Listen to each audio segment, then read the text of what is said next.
Turatangaza amakuru y'ukuri kuri Data ari nawe Imana imwe y'ukuri.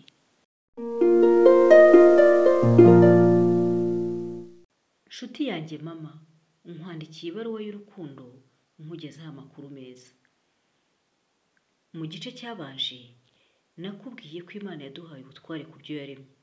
Mperutse gusomera ijambo ngo nuko bene Data ndabinginga kubw'imbabazi z'Imana ngo mutange imibiri yanyu ibe ibitambo bizima byera bishimwa n'Imana, ariko kuyikorera kwanyu gukwiye.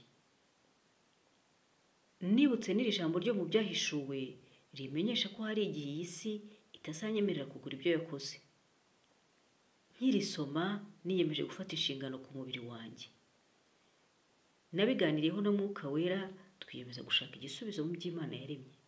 Nishimiye kugusangiza ubu buryo bwo gukora amavuta meza y'umwimerere yuzuye ibituma uruhu rusa neza, akaba ari n'umuti ku cyahungabanya uruhu rwo mu isura yacu. Dore uko twayakoze. Twatunganyije karote enye gutya, twatunganyije avoka imwe gutya, twatetse karoti muri mililitiro 300 z'amavuta ya soya, utayafite wakoresha n'ay'ibihwagari. Avoka turayiteka igakamuka kugeza ibaye utubumbe. Twakamuye aya mavuta yombi. Karoti yo igomba guhora ikamara amasaha 12. Tumaze kuyabona twayavanze gutya, dushyiramo amavuta yo mu tunini tubiri twa vitamine E. Nubwo impumuro yayo ari nziza, ushobora kongeramo ibitonyanga 2 bya essence ya vanille, fraise, icunga cyangwa indimu niba uzifite.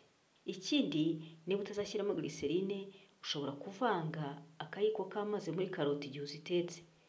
Icyo gihe uzabona agafuro kaje ku mavuta, numara kuyavanga uhita ukavanishaho akayiko.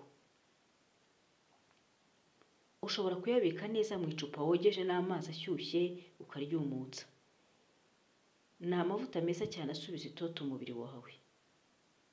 Murakaza neza mu bwami bw'ijuru bwitaye ku baturage babwo.